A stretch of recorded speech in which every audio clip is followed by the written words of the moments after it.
டெல்டாஸ்மான் நண்பர்கள் அனைவருக்கும் வணக்கம். இந்த பதிவில் பார்க்க போற படம் காந்தா. துல்கர் சல்மானின் காந்தா படம் எப்படி இருக்குன்னு பார்ப்போம். இந்த படத்தோட கதை என்னன்னு பார்த்தோம்னா, இந்த படத்தோட ஆரம்பத்தில் ஒரு சாதாரண ஒரு நபரை தன்னோட மிகப்பெரிய முயற்சிக்கு பின்னாடி ஒரு டைரக்டர் மிகப்பெரிய சூப்பர் ஸ்டாரா ஆக்குறாரு. அதுக்கப்புறம் சூப்பர் ஸ்டாரா ஆனதுக்கு அப்புறம் தன்னை இந்த அளவுக்கு உயர்த்தி விட்ட அந்த இயக்குனருக்கும் ஹீரோவுக்குமே பெருசா ஒத்து வரல. ஒரு ஈகோ கிளாஸ்ல முட்டல் மோதல் பிரச்சனை தான். இதுக்கப்புறம் அந்த இயக்குனர் ஒரு சாதாரண ஒரு பொண்ணை இந்த சூப்பர் ஸ்டார் நடிக்கக்கூடிய துல்கர் சல்மான் படத்திலேயே கதாநாயகியா நடிக்க வைக்கிறாரு. உன்னை விட அந்த கதாநாயகிக்கு நல்லா நடிக்க வருதுன்னு, உன்னை விட தலை சிறந்த நடிகை அவதான்னு, உன் திமிர நானே அடக்கிறேன்டா அப்படின்னு சொல்லி களத்துல இறங்க போக, இதுக்கப்புறம் இவங்களே எதிர்பார்க்காம அடுத்தடுத்து அரங்கேறிய சம்பவங்கள் தான் இந்த படத்தோட மொத்த கதையே. சினிமா பிளாக் அண்ட் ஒயிட் காலத்தில் இருக்கும்போது நடக்கும் கதைக்களமாக படம் அமைந்துள்ளது. ஹீரோ துல்கர் சல்மான் மிகப்பெரிய நடிகராக உள்ளாரு. அவரை பார்த்தாலே அனைவரும் கையெடுத்து கும்பிடும் அளவுக்கு ஒரு நட்சத்திர அந்தஸ்துடன் வலம் வர்றாரு. மறுபுறம் அவரை வளர்த்து விட்ட இயக்குனர் சமுத்திரகனி, இருவருக்கும் சாந்தா என்கிற படப்பிடிப்பு தளத்துல பிரச்சனை ஏற்படுது. இதனால இருவரும் பிரிஞ்சிடுறாங்க. பிறகு ஒரு கட்டத்துல இந்த படத்தை காந்தா என்கிற பெயர்ல மீண்டும் சேர்ந்து உருவாக்குறாங்க.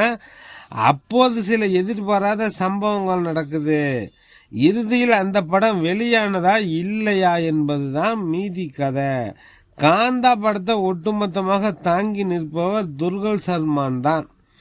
ஒவ்வொரு பிரமிலும் பழங்காலத்து நடிகர்கள் போல தத்ரூபமான நடிப்பை வெளிப்படுத்தியுள்ளாரு. முதல் பாதி முழுவதுமே அவரது நடிப்பு ஸ்கிரீன் பிரசன்ஸ் தான்.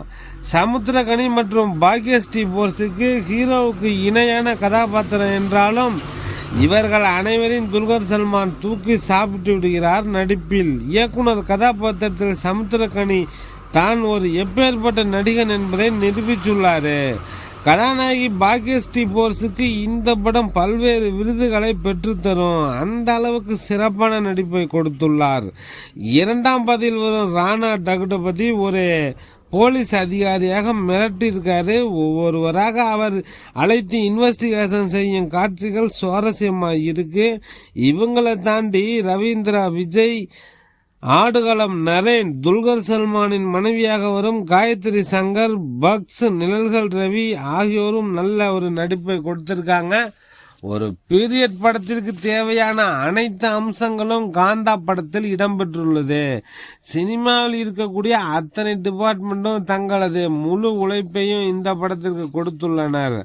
அதுவே ஒவ்வொரு பிரேமிலும் நமக்கு தெரியுது. பிளாக் அண்ட் ஒயிட் கலர் பிரேமுக்கு வரும் காட்சிகள் பிளாக் அண்ட் ஒயிட்டிலிருந்து கலர் பிரேமுக்கு ஒரு காட்சிகள் ஒவ்வொன்றும் சிறப்பாக எடுக்கப்பட்டிருக்கு. ஒளிப்பதிவாளர் டேனி சான்சஸ் லோபஸ்க்கு அதிக பாராட்டுகள். அந்த காலத்தில் இருந்த செட் ஒர்க்கு, கேமரா என ஒவ்வொன்றும் எப்படி இருக்கு என்பதை தத்ரூபமாக இந்த படத்தில் காட்டியிருக்காரு. ஒரு ஹீரோ மற்றும் இயக்குனர் இடையே எப்படியெல்லாம் பிரச்சனைகள் வரலாம் என்பதை இயக்குனர் செல்வமணி செல்வராஜ் சிறப்பான திரைக்கதை மூலம் சிறப்பாக இந்த படத்தை எடுத்திருக்காரு. ஜோக்ஸ் பிஜோய் இசையில் பாடல்கள் மற்றும் பின்னணி இசை படத்திற்கு கூடுதல் பலமாக அமைந்துள்ளது. மிகப்பெரிய பொருட்செலவில் படம் உருவாகி இருந்தாலும் விஎஃப்எஸ் காட்சிகளில் கூடுதல் கவனம் செலுத்தி இருக்கணும். படம் முழுக்க ஒரு செட்டுக்குள்ள தான் நடக்குது. இருப்பினும் அதை முடிந்தவரை போரடிக்க விடாமல் திரைக்கதையின் மூலம் கட்டி போட்டிருக்காரு இயக்குனர் செல்வமணி செல்வராஜ். துல்கர் சல்மான் ரசிகர்களுக்கு இந்த படம் ரொம்பவே பிடிக்கும். அவங்களை தாண்டி இந்த படம் நிச்சயம் அனைத்து சினிமா ரசிகர்களுக்கும் பிடிக்கும். கதை சுருக்கமாக சொல்லணும்னா, ஒரு பிரபல இயக்குனர் அவர் அறிமுகப்படுத்திய முன்னணி நடிகரையும் மையமாக கொண்டது தான். ஒரு காலத்தில் இருவரும் கலைக்காக ஒன்றாக உழைத்தவர்கள். ஆனால் காலப்போக்கில் அவங்களுக்குள்ள ஏற்பட்ட போட்டி, ஆளுமைத்திறன், மோதல், அதுவே படத்தோட கதை சுருக்கம். இந்த மோதலின் நடுவில் வருகிறார் கதாநாயகி. ஒரு புதிய முகம், ஒரு இளம் நடிகை. அவள் அவர்களின் வாழ்க்கையையும் கலை உலகத்தையும் முழுவதையும் மாற்றி விடுகிறார். ஒரு இயக்குனர் தனது சினிமாவை உயிரோடு புனைகிறார்.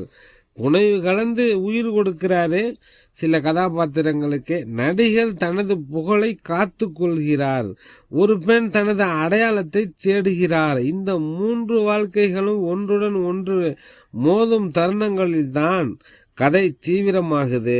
காந்தா என்பதே ஒரு கலைஞனின் பெருமை, ஒரு மனிதனின் பொறாமை, ஒரு பெண்மணியின் கனவு.